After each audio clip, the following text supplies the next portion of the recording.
morning. I'm the new kid on the block. And welcome. Thank you. So I'm speaking to a group of people who have vast more experience in stewardship ministries than I do. I last worked in the Irish Mission, and so I come from the perspective this morning of being a church leader in a very small mission. But I think that's the perspective I'm sharing with you about stewardship ministries. Earlier this year, you will have heard Elder Ung at the spring meetings talk about tithe potential. I caught that. And as I go off to various places around the Trans-European division, we look at the potential of what their total income, their total tithe income could have been last year and what it could be if 50% and 30% of members were more faithful than they are. But I want to just go briefly into what could be or what we need to look at for optimum stewardship potential. What are the essentials if we are really to get to grips with this stewardship story? And I'm going to look at some external factors in addition, or rather I haven't got time to go into what we usually look at, but outside the box. What are the external factors that contribute whether Brother Jones or Sister Smith actually return tithe or not? The first issue I'd like to look at is identity. Where does our stewardship story start? I came into this building on Tuesday and they couldn't give me an ID card. Hence I've got a temporary ID card. And I said to the fellow at the desk, I said, I'm here for Stewardship Ministries. And I said, my name's David Neal. And he said, we haven't got one of these for you. And I scratched my head. So he made a temporary one, which is fine. No big deal. I'm not trying to embarrass anybody or anything. This actually helps the story. And of course, Wednesday morning, I went back again to see if they actually got one for me.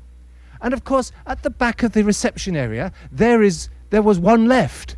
And I could see my picture. You know your own picture. And I said, that's mine over there. And of course, he couldn't pick it up earlier because it had the name of the treasurer of the Trans-European division, not the stewardship director. So I sent this off to my treasurer yesterday, and I said, they're trying to tell us that we need to work more closely together. And that helps. But if you're to start the stewardship story off on the right foot, you have to know who your identity is. Justin Welby, Archbishop of Canterbury, major scandal in the UK. They tried to catch him out because it was discovered that his father was not his real biological father. And he only came to know about this about 6 months ago. And they told him before they went to the press and the Daily Telegraph, and they said, we have a story on you, Justin Welby. Your father, who you think is your father, is not your real father. Crisis for the Archbishop of Canterbury. Scandal. His mother had an affair just before he was born, and she'd never told him. And the Archbishop the following Sunday in his sermon said this: I know that I find who I am in Jesus Christ, not genetics. And my identity in him never changes. When your members and the members I serve know who their identity is in Christ, I think our problems are solved. When they know the story of the gospel, when they know the story that it is not I who lives, but Christ who lives in me, then I just think cause and effect. When you know what God has done for you, what Jesus has done for you, the idea that we struggle to get this stewardship story out will disappear. So identity and knowing who I am as a Christian and knowing who we are as a movement is important. We're a chosen people. You know that story, okay? Here's the office I now work in. It's the Trans-European Division headquarters, 121 St. Peter, 119 St. Peter Street, England. And every time I go out to lunch, I walk along here to get some sandwiches along the main street, and I see those symbols of our mission. And I simply say, do they still have relevance to me as a Seventh-day Adventist Christian today? Are they now obsolete, or is there something about being a Seventh-day Adventist Christian that is very, very important and significant? I say it wherever I go, and I don't know whether this is politically correct or not, but I need good reasons to be an Adventist. Otherwise, I would go and be an Anglican It is so much easier. It is so much closer to who I am culturally, right? I'm English, and Anglican worship and Anglican church, Anglicans even think that God is an Anglican. That's how bad it is, all right? Gentle, soft, don't ever rock the boat. Just, oh, he's so gracious and kind. We'd never say anything that would upset anybody, we're so diplomatic and you can believe what you like. I need reasons to be a Seventh-day Adventist. And when our members know what their identity is, they're much more likely to be faithful in their tithe than if they do not. It's as simple as ABC. This is not rocket science. And you and I know that where there is a strong conviction from the leadership of the church, either at the local level or the mission level, conference or the union level, and where there's strong emphasis on identity, people know where they're going. When there is a plan, that helps. I don't have time to go through all this morning. The second optimum stewardship potential, or essential I should say, is openness and transparency. None of us in leadership particularly like conference sessions. For leaders, conference sessions can burn you up, burn you to pieces. This was an Irish mission session a few years ago. There's one of the delegates. I love this picture. This fellow here looks as though he's from the mafia at the conference session. He's a faithful member in Dublin, a great fella. But you can get this idea that the members are against you and that we must shield everything. I shared this with my fellow pastor in Serbia a few months ago. And I dared to say in Serbia, well, this is being recorded, isn't it? I need to be careful. I said this in one part of the world, we openness and transparency, accounts at every church board. And someone stood up and said, you don't need to worry too much about that. And I was a little shocked by that, but that's, in some places, that's the culture. Openness and transparency. We are their servants, and we're there to serve them. And so when we get that value, we never lord it over anybody. We're here to serve them because we have been called, and they are the people who actually pay your wages and my wages. Whether it's the millionaire in our congregation or the little Mrs. Jones, who's to her 10 euros or 10 pounds is incredibly important. And then the third ministry essential is ministerial excellence. If you and I are to hope for a good stewardship response, that our members be faithful stewards, they need leaders who are faithful stewards. When I mean by that, they serve with excellence, that the pastor is there for them. How many stories have you heard that when Mrs. Jones was in hospital, where was the pastor? Where was he? Where was he when he was needed? Now, you and I know that in the World Church, there's so many faithful pastors. But there are also some lazy pastors. There are pastors who don't believe. There are pastors who don't do a good day's work. There are pastors who think that this work is for them, and they lose the plot. It's all about us rather than them. And so ministerial excellence, a good pastor, an honest pastor, a pastor who digs into Scripture and holds Scripture up high, is essential. A pastor who goes into the pulpit with a conviction about God and his church. That's essential.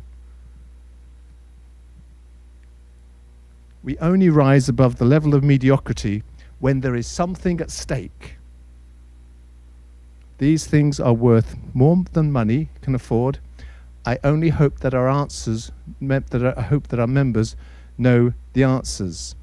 And as I come to this this frame, I'm reminded of an article in the South Pacific Record, what a pastor's getting paid for. So when I go take this to pastors, this article here on the 8th of February 17 came up with 29 things that the pastors do good. They serve with excellence. They are there for people. They counsel. They help. So if in the context of some of the territory in the division I serve, there are pastors who will not stand up and ever talk about stewardship matters because they feel it's an incredible conflict of interest. We're not going to talk about money because we don't want to be conflicted. We don't want to... that clock stopped, by the way. We don't want to be conflicted. That's good news. I keep looking at it. I'm sensitive to it. We're conflicted. And so what we're saying is, the pastor is worth his labor. A good pastor is worth the funds that are rewarded in compensation to him. So we're not being overcritical of pastors. We're just simply saying, serve with excellence and do the job you're called to do. And then there is the balanced diet in stewardship. You know, my colleagues, when I got this role, they simply said, "Oh, Dave, it's all about the money, isn't it? We know why you're in this." The worst feeling I get, and you get it too, is when you walk in the room and the people they think they know what they're going to talk about before you get in there. You know, that there is a prejudice, a wall of prejudice that you and I have to break down. As I've come into this role, I'm determined through the power of the Holy Spirit to break down this prejudice. It's got to stop.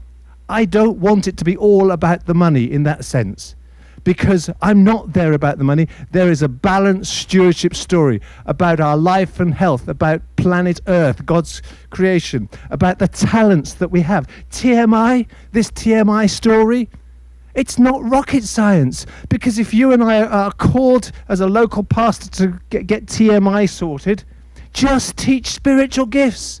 Get your church mobilized by teaching those spiritual gifts. That's discipleship. That's helping your members to serve. And of course, then I'm not forgetting that the stewardship story is about how we grow our children. And then conversation and convenience is ministry essential 5. We need to have this conversation, and a critical conversation in Adventism right now. Again, I'm grateful to the SPD for raising this issue in these terms, about the non-tither, the tithe diverter, the part tither, the reluctant tither. We've got to have it.